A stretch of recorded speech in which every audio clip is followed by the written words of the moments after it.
بسم الله الرحمن الرحيم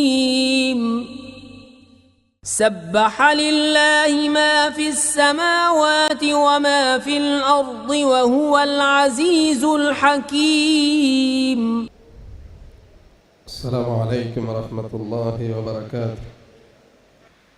அல்லாஹ்வுடைய மகத்தான கிருபையினால் JAQH உறுப்பினர்களுக்காக ஏற்பாடு செய்யப்பட்டிருக்கிற 2 நாள் மாநாட்டுடைய முதல் நாள் நிகழ்வில் நாம் எல்லோரும் பங்கு பெற்றிருக்கிறோம். அல்ஹம்துலில்லாஹ், JAQH 30 ஆண்டு என்னுடைய பயணத்தில் இதை நான் ஒரு புது அனுபவமாக உணர்கிறேன்.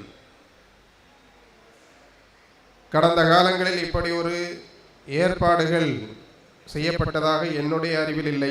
உறுப்பினர்களை அமைப்போடு ஈர்ப்புடையவர்களாக, ஈடுபாடு கொண்டவர்களாக, சமூகத்திற்கு களப்பணியாற்றக்கூடியவர்களாக, தலை சிறந்த தாயிகளாக, சமூக போராளிகளாக உருவாக்குவதற்கு உறுதுணையாக இருக்கும் என்ற நம்பிக்கை என்னை போன்றவர்களுக்கு இருக்கிறது. இப்போ காலையிலேருந்தே இங்கே வீட்டில் இருக்கக்கூடிய சகோதரர்கள் கொஞ்சம் சோர்ந்து போய் இருக்கிற மாதிரி இருக்கு. அதனால கொஞ்சம் எந்திரிச்சிட்டு உட்காரலாமா?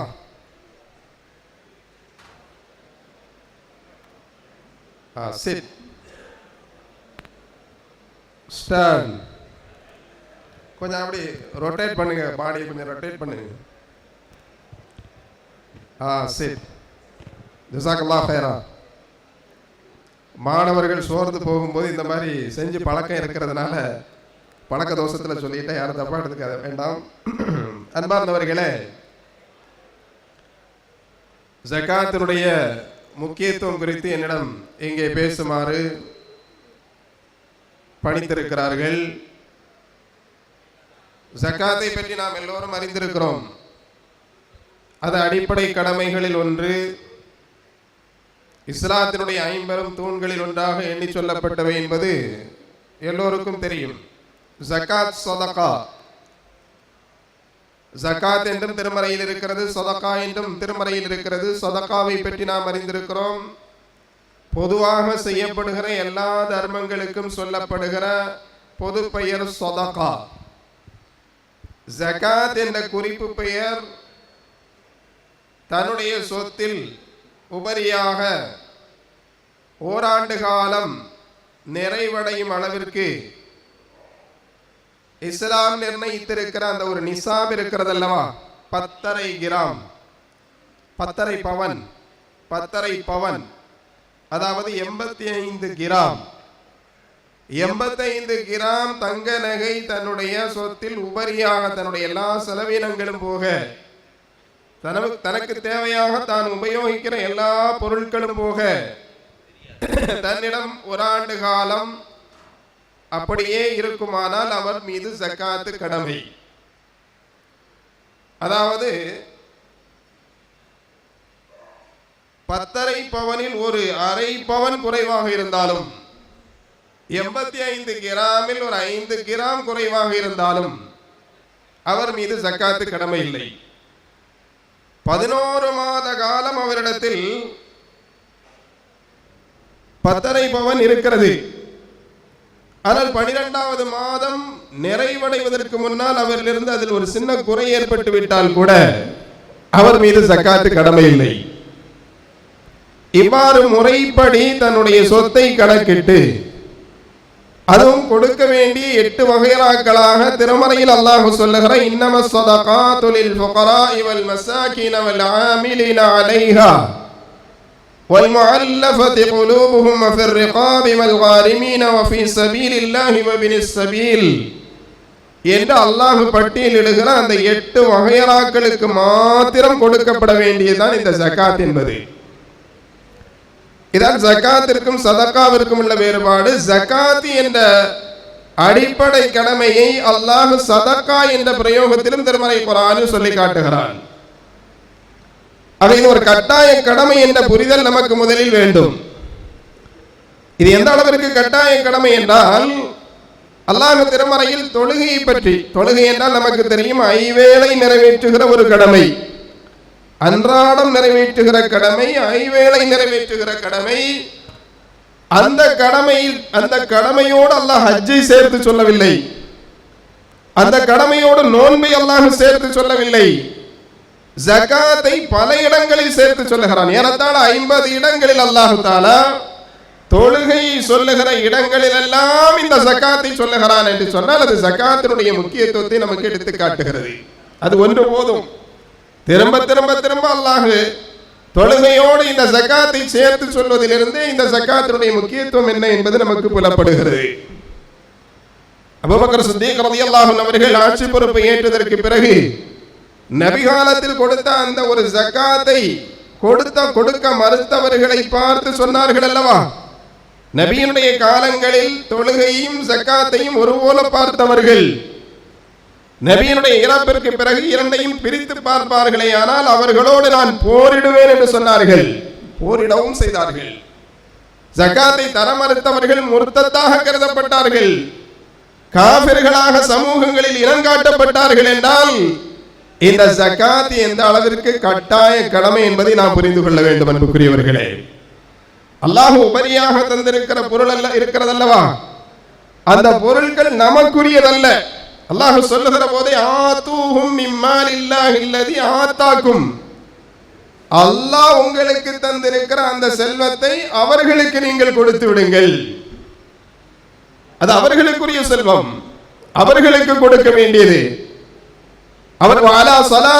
அவர்கள் தொழுகையில் தொடர்படியாக இருப்பார்கள் என்று சொல்லுகிறார் அல்லாஹ்.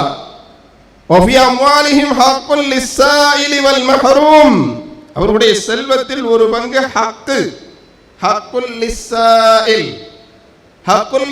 என்றால் உரிமை என்று அல்லாஹ் சொல்லுகிறான். உரிமை, அது அவர்களுக்குரிய உரிமை, உங்களுக்குரியது அல்லாது. மின் அம்வாலிஹிம், அல்லாஹ்வுடைய செல்வம், மிம்மா ரஸக்னாக்கும், நாம் வழங்கியவற்றை நீங்கள் கொடுங்கள்.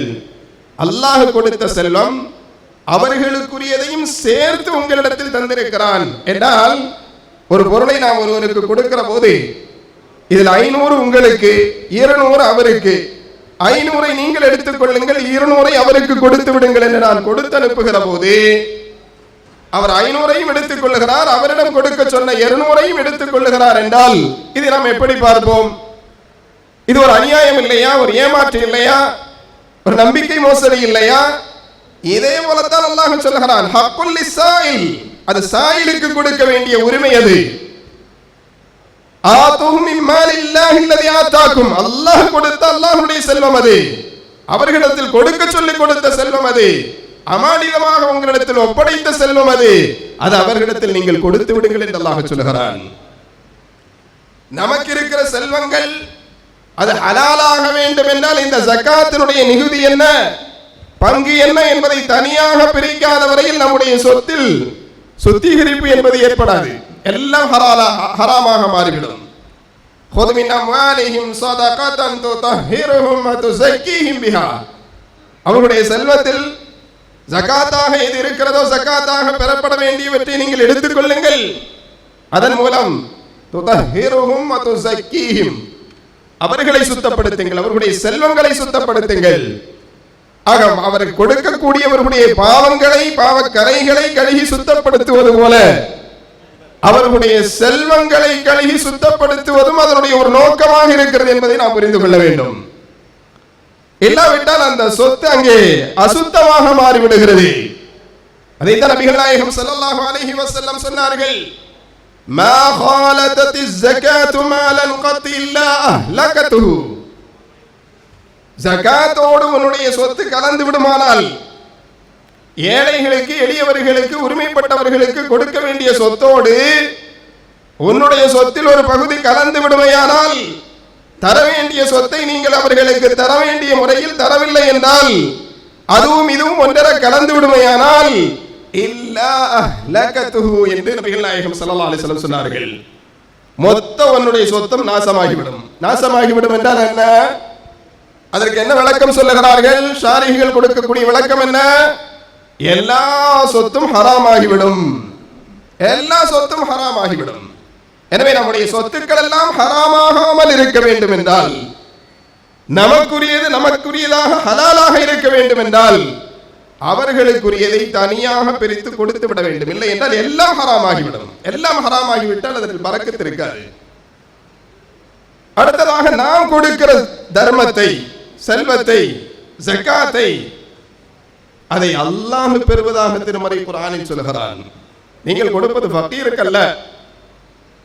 தந்தை பிள்ளைகளுக்கு பாசமாக பண்டங்களை வாங்கி தந்துவிட்டு அத்தாவுக்கு என்று கேட்கிற போது அந்த பிள்ளை ஒரு சந்தோஷத்தோடு கொடுக்கும் அல்லவா? அதுபோல பிள்ளைகளிடத்தில் தன்னுடைய தந்தை கேட்பது போல, பெற்றோர்கள் கேட்பது போல பூரிப்போடு மகிழ்ச்சியோடு தன்னுடைய குழந்தை தனக்கு அதை திரும்ப தருவதில் அந்த குழந்தைக்கு ஒரு மகிழ்ச்சி இருக்கும் அல்லவா? அதை பெறுவதில் அந்த தந்தைக்கு ஒரு மகிழ்ச்சி இருக்கும் அல்லவா? அதுபோலத்தான் அல்லாஹ் சொல்கிறான், அலம் யஅலம் அன்னல்லாஹ ஹுவ யக்பலு தௌபத அன் இபாதிஹி வ யஅഖுது ஸதகாத். அவர்களுக்கு தெரியாதா என்ன? அவர்களுக்கு தெரியாதா என்ன? அல்லாஹ் தான் தௌபாவை ஏற்றுக்கொள்கிறவன். நீங்கள் கொடுக்கிற தர்மங்களை அல்லாஹ் தான் ஏற்றுக்கொள்கிறான். முதலில் அல்லாஹ் வாங்குகிறான், அதை அல்லாஹ் பெற்றுக் கொள்ளுகிறான், அல்லாஹ் எடுத்துக் கொள்ளுகிறான். மந்தல்லதி யுக்ரிதுல்லாஹ கரலன், அல்லாஹ்விற்கு கடன் கொடுப்பது யார்? கடன் என்றால் அல்லாஹ் கொடுத்ததை யாருக்கு கொடுக்க சொல்லுகிறானோ அதை தான் கடன் என்று சொல்லுகிறான். அதை தனக்கு தருகிற ஒரு கடனாக அல்லாஹ் சொல்லுகிறான். அல்லாஹ் அதை ஏற்றுக்கொள்ளுகிறான். இப்னு தைமிய்யா அவர்களுடைய மாணவர் இப்னு கையம் சொல்லுகிறார், லவ் அலிமல் முத்தஸத்திக் அன்ன ஸதகதஹு தகஉ ஃபீ யதில்லாஹி கப்ல யதில் ஃபகீர் லகானத் லzzத்துல் முஅதி அக்பர் மின் லzzத்தில் ஆகிர். ஒரு தர்மம் கொடுக்கக்கூடியவர் தான் கொடுக்கிற தர்மம் ஏழை எளியவர்களுடைய கரத்திற்கு செல்வதற்கு முன்னால் தனக்கு அந்த செல்வத்தை தந்த இறைவனுடைய கரத்திற்கு தான் அது செல்லுகிறது என்று தெரிந்து கொள்வாரையானால் லகானத் லzzத்துல் முஅதி அக்ஸர் மின் லzzத்தில் ஆகிர். அந்த தர்மத்தை பெற்றுக் கொள்ளுகிறவர்களுக்கு இருக்கிற சந்தோஷத்தை விட, அதில் இருக்கிற இன்பத்தை விட, மனமகிழ்ச்சியை விட அதிக மனமகிழ்ச்சி யாருக்குத்தான் இருக்கிறது? அந்த செல்வத்தை கொடுக்கிறார் அல்லவா, அவருக்குத்தான் அதிக மகிழ்ச்சி இருக்கும். காரணம் என்ன? அந்த செல்வத்தை அல்லாஹ் நம்மிடத்தில் இருந்து வாங்குகிறான். அதைத்தான் அல்லாஹ் திருமறையில் கேட்கிறான், அலம் யஅலமு அன்னல்லாஹ ஹுவ யக்பலு தௌபத அன் இபாதிஹி வ யஅഖுது ஸதகாத். சதகாத்துகளை, தர்மங்களை அவர்களிடமிருந்து பெற்றுக்கொள்வது அல்லாஹ் தான் என்று அவர்களுக்கு தெரியவில்லையா? அல்லாஹ் தான் அவர்களிடமிருந்து வாங்குகிறான் என்று தெரியவில்லையா? அல்லாஹ் தான் வாங்குகிறான் என்று தெரிந்தால் அதில் கொடுக்கிற ஒரு இன்பம் இருக்கிற, கொடுக்கும் போது இருக்கிற ஒரு இன்பம் இருக்கிறது. காசுக்காக, பணத்திற்காக, தன் தேவைக்காக ஏங்கி தவிக்கிற ஒருவர் தன்னுடைய தேவைக்கு யாராவது கொண்டு வந்து தருகிற போது இருக்கிற மகிழ்ச்சியை விட கொடுப்பவருக்கு இருக்கிற மகிழ்ச்சி அபரிமிதமானது என்பதை இப்னு கையம் அவர்கள் மிக தெளிவாக சொல்லுகிறார்கள். வாங்குகிற அல்லாஹ் தான் கொடுக்கிற செல்வத்தை தனக்கு உரிய அடியாருக்கு கொடுக்கிற போது அதை தான் வாங்குவதாக சொல்லுகிற அல்லாஹ் அதற்கு பிரதியாக என்ன கொடுக்கிறான் தெரியுமா? பிரதியாக தருவதாக வாக்களிப்பு செய்கிறான். அன்ஃபிக் அன்ஃபிக் உன்ஃபிக் அலைக், நீ கொடு, உனக்கு நான் தருகிறேன். அடுத்தவர்களுடைய செலவை நீ பார்த்துக்கொள், உன் செலவை நான் பார்த்துக் கொள்ளுகிறேன். வமா அன்ஃபக்தும் மின் ஷைஇன் ஃபஹுவ யுக்லிஃபுஹு, என்ன செலவு செய்தாலும் அல்லாஹ்வுடைய பாதையில் ஏழை எளியவர்களுக்காக, கொடுக்க வேண்டியவர்களுக்காக, கொடுக்க வேண்டிய முறையில் அளவிட்டு நீ கொடுக்க வேண்டியதை கொடுத்தால் ஃபஹுவ யுக்லிஃபுஹு, அதற்கு பிரதியாக அல்லாஹ் உனக்கு தருகிறான். யம்ஹகுல்லாஹு ரிபா வ யுர்பிஸ் ஸதகாத், அதைத்தான் அல்லாஹ் இப்படி சொல்கிறான். வட்டி அழியும், வட்டி அல்லாஹ் அழித்து விட்டான், ஆனால் ஜகாத்தை அல்லாஹ் வளர்ச்சி பெற செய்திருக்கிறான். நீ உனக்குள் மனிதர்களாக தங்களுடைய தேவைக்கு வாங்கிக் கொள்ளுகிற போது பகரத்திற்கு ஏதாவது வட்டி என்று 10% தருகிறான், 5% தருகிறான் என்றால் அதில் போட்டி போட்டுக் கொண்டு முந்துகிற நீ, அல்லாஹ் 1%, 2%, 10% அல்ல, எப்படி வாக்களிக்கிறான்? பன்மடங்கு என்று சொல்லுகிறான். அந்த பன்மடங்கு என்பது 100 மடங்காக இருக்கலாம். 100% அல்ல, 1000% அல்ல, 10,000% அல்ல, சதவிகிதங்களுக்கு கணக்கே இல்லாத அளவிற்கு பன்மடங்காக நான் திரும்ப தருவேன் என்று அல்லாஹ் சொல்லுகிறான். உதாரணம் சொல்லி கூட அல்லாஹ் நமக்கு விளக்குகிறான். மஸலுல் லதீன யுன்ஃபிகூன அம்வாலஹும் ஃபீ ஸபீலில்லாஹ் கமஸலி ஹப்பத்தின் அம்பதத் ஸபஅ ஸனாபில் ஃபீ குல்லி சும்புலத்தின் மிஅத்து ஹப்பா வல்லாஹு யுலாஇஃபு லிமன் யஷா. உலகத்தில் நீங்கள் பார்க்கவில்லையா, ஒரு தானிய மணியை போடுகிற போது 7 கதிர்கள் அதிலிருந்து முளைகிறது. ஒவ்வொரு கதிரிலும் 100 தானியங்கள் இருக்கிறது. ஒரு தானிய மணியால் எப்படி 700 தானிய மணியை தர முடிந்தது? ஒரு தானிய மணியின் மூலமாக 700 தானிய மணிகள் உங்களுக்கு கிடைக்கும் என்றால், அல்லாஹ் நினைத்தால் ஒன்றை இப்படி 700 மடங்கு என்ன, 7000 மடங்கு என்ன, அது 7 கோடி மடங்காக கூட மாற்றுகிற, நமக்கு தெரியாது எப்படி மடங்காக மாற்றுகிறான் என்று. அதில் அல்லாஹ் செய்கிற பரக்கத்து இருக்கிறது பாருங்கள், அது நம்முடைய கண்களுக்கு தெரிவதில்லை. அல்லாஹ் அப்படி பன்மடங்காக அதை மாற்றி தருவதாக திருமறை குர்ஆனில் நமக்கு சொல்லுகிறான். அதுபோல நபிகள் நாயகம் ஸல்லல்லாஹு அலைஹி வஸல்லம் அவர்களுடைய பிரார்த்தனை கிடைக்கிறது. வஸல்லி அலைஹிம் இன்ன ஸலாத்தக ஸகனுல் லஹும். அல்லாஹ் எங்கே சொல்லுகிறான்? ஹுது மின் அம்வாலிஹிம் ஸதகத்தன் துதஹிருஹும் வ துஸக்கீஹிம் பிஹா. ஜகாத்தை நீங்கள் வாங்கிக் கொள்ளுங்கள், அதற்குரிய பங்கை, அதற்குரிய கணக்கை பார்த்ததை நீங்கள் பெற்றுக் கொள்ளுங்கள் என்று சொல்லுகிறார் அல்லாஹ். வஸல்லி அலைஹிம் இன்ன ஸலாத்தக ஸகனுல் லஹும். அவர்களுக்காக நபியே பிரார்த்தனை செய்யுங்கள். ஜகாத் கொடுக்கிற மக்களுக்காக பிரார்த்தனை செய்யுங்கள். அவர்களுக்கு நீங்கள் செய்கிற பிரார்த்தனை மன ஆறுதலை தரும். அவர்களுக்கு நீங்கள் செய்கிற பிரார்த்தனை மன ஆறுதலை தரும். நபி இப்போது இறந்து விட்டார்களே, அவர்களுடைய பிரார்த்தனை இங்கே நமக்கு கிடைக்க போகிறது. அவர்களுடைய பிரார்த்தனை அன்றைக்கு ஜகாத் கொடுப்பவர்களுக்கு என்று ஒரு பிரார்த்தனை செய்திருப்பார்களே, அது என்றைக்கும் இருக்கும். அந்த பிரார்த்தனை நமக்கு கிடைக்க வேண்டும் என்றால் ஜகாத்தை நாம் கொடுக்க வேண்டும். நபியினுடைய பிரார்த்தனை மாத்திரமல்ல அன்புக்குரியவர்களே, மலக்குகளுடைய பிரார்த்தனை இருக்கிறது. ஜகாத் கொடுப்பவர்களுக்கு மலக்குகள் பிரார்த்தனை செய்கிறார்கள். மலக்குகள் எப்படி பிரார்த்தனை செய்கிறார்கள்? மாமின் யௌமின், எந்த ஒரு நாளும் யுஸ்பிஹு ஃபீஹி நாஸ், மக்கள் காலை பொழுதை அடைகிற எந்த ஒரு நாளிலும் யுனாதில் மலக்கான், 2 மலக்குகள் பிரகடனம் செய்கிறார்கள், கூவி அழைக்கிறார்கள். அதில் ஒரு மலக்கு சொல்லுகிறார், அல்லாஹும்ம அஅதி குல்ல முன்ஃபிகின் ஹலஃபா வல் ஆகர் அல்லாஹும்ம அஅதி குல்ல மும்சிகின் தலஃபா. பிரார்த்தனை செய்கிறார்கள். ஒவ்வொரு காலை பொழுதும் பிரார்த்தனை செய்கிறார்கள். யாருக்காக? யாரெல்லாம் அல்லாஹ்வுடைய பாதையில் தர்மம் செய்கிறார்களோ, கொடுக்கிறார்களோ, அடுத்தவர்களுக்குரிய ஹக்குகளை அவர்களிடம் ஒப்படைக்கிறார்களோ, அல்லாஹ்வே அதற்கு பிரதியாக நீ கொடு என்று சொல்லி மலக்குகள் பிரார்த்தனை செய்கிறார்கள். கொடுக்கவில்லை என்றால் அல்லாஹும்ம அஅதி குல்ல மும்சிகின் தலஃபா, கொடுக்காமல் தனக்கு தனக்கு தனக்கு என்று சேர்த்து வைத்துக் கொண்டிருக்கிறார்களே, அவர்களுக்கு நாசத்தை கொடு அல்லாஹ், அழிவை கொடு அல்லாஹ் என்று பிரார்த்தனை செய்கிறார்கள். நபியினுடைய பிரார்த்தனை, மலக்குகளுடைய பிரார்த்தனை நமக்கு கிடைக்கப்பெற வேண்டும் என்று சொன்னால் கொடுக்க வேண்டியவர்களுக்கு கொடுக்கும்படி அல்லாஹ் நம்மிடத்தில் ஒப்படைத்திருக்கிற அவர்களின் செல்வங்களை கணக்கு பார்த்து அவர்களிடத்தில் நாம் ஒப்படைக்க வேண்டும். இல்லை என்று சொன்னால் அது சாபக்கேட்டிற்கு நம்மை இட்டு சென்றுவிடும். அன்புக்குரியவர்களே, இது போன்ற தலைப்புகள் இன்றைக்கு தரப்படுவதனுடைய நோக்கம் என்ன? நபிகள் நாயகம் ஸல்லல்லாஹு அலைஹி வஸல்லம் அவர்கள் ஒரு பொருளாதார திட்டத்தை வகுத்து தந்தார்களே, வகுத்து தந்த பொருளாதார திட்டத்தின் மூலமாக சமூகத்தில் பொருளாதார புரட்சி ஏற்படுத்தினார்களே, அந்த சமூகத்தினுடைய பின்வாரிசுகளாக இருக்கிற நம்முடைய காலகட்டங்களில் இஸ்லாமிய சமூகத்தினுடைய பொருளாதார நிலை என்ன? காரணம் என்ன? அதற்கு இது போன்ற பொருளாதார திட்டங்களை அரசு நிர்வகித்து செய்ய வேண்டிய அந்த கடமைகளை ஜமாத் ரீதியாக கூட செய்வதற்கு நம்மில் யாரும் தயாராகாத காரணத்தினால் இன்றைக்கு ஏழைகளாக தெரு தெருவாக 5க்கும் 10க்குமாக பிச்சை எடுக்கிற நிலை இன்றைக்கு சமூகத்தில், எந்த சமூகத்தில் இருக்கிறது? இஸ்லாமிய சமூகத்தில் இருப்பது போன்ற ஒரு அவல நிலை, ஒரு கேவலம். ஜும்ஆ என்று வந்துவிட்டால் பள்ளிவாசல்களில் ஃபகீர்கள், தெரு தெருவாக ஒவ்வொரு நாளும் ஃபகீர்கள், வீடுதோறும் ஃபகீர்கள். கிறிஸ்தவ சமூகத்தில் இருக்கிறதா? இந்து மத சமுதாயத்தில் இருக்கிறதா? இது போன்ற பிச்சைக்காரர்களை உருவாக்குவதற்கு என்ன காரணம்? ஜகாத் என்று சொல்லப்படுகிற பொருளாதார திட்டத்தை சரிவர முறையாக நிறைவேற்றி இருந்தால் இது போன்றவர்கள் உருவாகி இருப்பார்களா? இன்றைக்கு எத்தனையோ பொருளாதார திட்டங்களின் மூலமாக புது புது இசங்கள் தோன்றியது. ஆரம்பத்தில் லாவோயிசம், கம்யூனிசம், கேபிட்டலிசம் என்றெல்லாம் இசங்கள் தோன்றுகிற ஆரம்ப காலங்களில் அதற்கு ஆகா ஓஹோ என்று வரவேற்பு தந்தவர்கள் எல்லாம் எதற்காக வரவேற்பு தந்தார்கள்? ஏதாவது ஒரு வகையில் அடிமாட்டு நிலையில் இருக்கக்கூடிய மக்கள் எல்லாம் ஆதரவளித்தார்கள். ஏன்?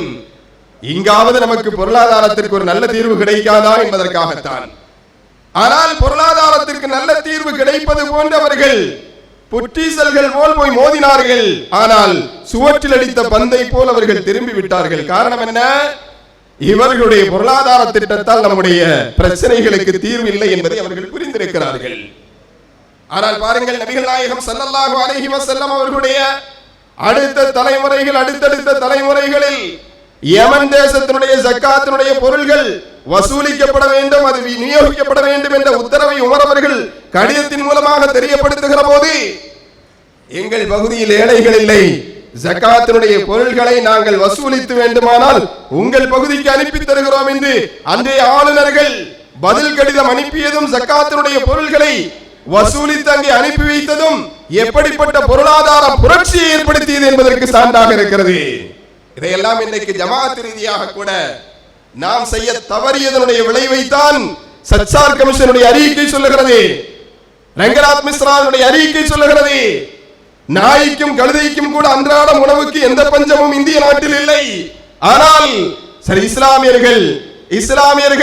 இஸ்லாமியர்களில் பெரும்பகுதியினர் ஒருவேளை உணவுக்கு கூட அல்லல் படுகிற நிலை இன்றைக்கு இந்திய நாட்டில் இருக்கிறது. குறைந்தபட்சம் அவர்களுக்கு 10% இடஒதுக்கீடுகள் தரப்பட்டால் அன்றி அவர்களை முன்னேற்ற பாதைக்கு கொண்டு வர முடியாது என்று சொல்லி பரிந்துரைக்கக்கூடிய அளவிற்கு இஸ்லாமிய சமூகத்தினுடைய நிலைமைகள் இருக்கிறது என்று சொன்னால், இந்த பொருளாதார திட்டத்தை நபிகள் நாயகம் ஸல்லல்லாஹு அலைஹி வஸல்லம் அவர்கள் வகுத்து தந்த பொருளாதார திட்டத்தை ஒரு கூட்டு முறையில் ஆங்காங்கே முறையாக ஜமாத்துகள் கடைபிடிக்குமானால் இது மாதிரி ஒரு அவல நிலை இஸ்லாமிய சமூகத்திற்கு ஏற்பட்டிருக்குமா? மரண நேரத்தில் மனிதன் புலம்புகிறான், மனிதனை மரண நேரத்தில் மலக்குகளிடத்தில் கெஞ்சுகிறான். யா அய்யுஹல்லதீன ஆமனு அன்ஃபிகு மிம்மா ரஸக்னாகும் மின் கப்லி அன் யாத்திய அஹதகுமுல் மௌத் ஃபயகூல ரப்பி லவ்லா அخرتني இலா அஜலின் கரீப் ஃபஅஸ்ஸதக வஅகும் மினஸ் ஸாலிஹீன் லவ்லா அخرتني இலா அஜலின் கரீப். இன்னும் ஒரு சிறு அவகாசம் எனக்காக தரக்கூடாதா? மரண நேரத்தில் புலம்புகிறான். எதற்காக? தொழுது விட்டு வருகிறேன் என்றா? விட்ட நோன்புகளை, கலா நோன்புகளை நிறைவேற்றி விட்டு வருகிறேன் என்றா? எதற்காக அவன் கெஞ்சுகிறான்? கொடுக்க வேண்டிய ஹக்குகள் என்னிடத்தில் இருக்கிறது. அந்த ஹக்கை நிறைவேற்றாமல் அல்லாஹ் தந்த ஹக்கோடு நான் என்னுடைய அநியாயமான செல்வத்தோடு அல்லாஹ்வை சந்திக்க விரும்பவில்லை. கொடுக்க வேண்டியவர்களுக்கு கொடுக்க வேண்டிய ஹக்கை, சதகாவை, ஜகாத்தை கொடுத்து விட்டு வந்து விடுகிறேன், சற்று அவகாசம் கொடுங்கள் என்று மரண நேரத்தில் மனிதன் கெஞ்சுகிறான். அல்லாஹ் அதற்கு அவகாசம் கொடுக்கிறானா? தர்மம் செய்வதற்கு அவகாசம் கேட்கிறான், ஜகாத்து கொடுப்பதற்கு அவகாசம் கேட்கிறான். கொடுப்போம் என்று சொல்லி கொடுக்க முடியுமா? இல்லை, அவகாசம் முடிந்து விட்டது. கடைசி நேரத்தில் கையை கடிப்பதனால் எந்த பிரயோஜனமும் இல்லை. கடைசி நேரத்தில் அங்கலாய்ப்பதனால் நமக்கு எந்த வாய்ப்புகளும் கிடைக்கப் பெறுவதில்லை. அல்லாஹ் இதைத்தான் திரும்ப திரும்ப சொல்லுகிறான். மரணம் வருவதற்கு முன்னால் செலவு செய்து கொள்ளுங்கள். அன்ஃபிகு மிம்மா ரஸக்னாகும் மின் கப்லி அன் யாத்திய யௌமுல் லா பைஉன் ஃபீஹி வலா குல்லா. எந்த நட்பும் பரிந்துரையும் பலன் தராத அந்த நாள் வருவதற்கு முன்னால் செலவு செய்து கொள்ளுங்கள். அதற்கான முன்னேற்பாடு. அகீமுஸ் ஸலா வ ஆத்துஸ் ஸக்கா வ மா துகத்திமு லி அன்ஃபுஸிகும் மின் கைரின் தஜிதுஹு இன்தல்லாஹ். தொழுங்கள், ஜகாத் கொடுங்கள், நீங்கள் சேகரிக்கிற சேர்மானங்களில் மிக சிறந்தது என்று எதை நீங்கள் முற்படுத்துகிறீர்களோ அதுவெல்லாம் அல்லாஹ்விடத்தில் கைரானது. இது மாதிரி முற்படுத்துங்கள், தொழுகையை முற்படுத்துங்கள், ஜகாத்தை முற்படுத்துங்கள். நீங்கள் செய்கிற தயாரெடுப்புகளில் மிக முக்கியமான தயாரெடுப்பு வமா துகத்திமு லி அன்ஃபுஸிகும் மின் கைரின் தஜிதுஹு இன்தல்லாஹ் என்று அல்லாஹ் திருமறை குர்ஆனில் தயாரிக்க வேண்டிய மிக முக்கியமான தயாரிப்பாக தொழுகையும் ஜகாத்தையும் சொல்லுகிறான்.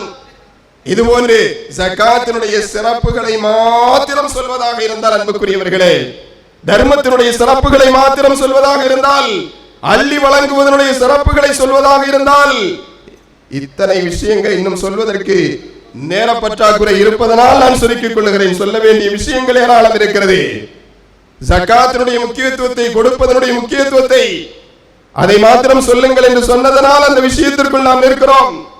சஹாபாக்களுடைய காலங்களில் தங்களுக்கு இல்லாவிட்டாலும் போய் சம்பாதித்து விறகுகள் வெட்டி அதை தன்னுடைய முதுகில் சுமந்து மார்க்கெட்டுகளுக்கு சென்று அதை விற்று அதில் கிடைக்கிற வருவாயை கொண்டு ஏழை எளியவர்களுக்கு கொடுத்தார்கள் என்று சொல்லும் அளவிற்கு தர்மசீலர்களாக இருந்திருக்கிறார்கள், தர்மம் செய்திருக்கிறார்கள், கொடுத்திருக்கிறார்கள்.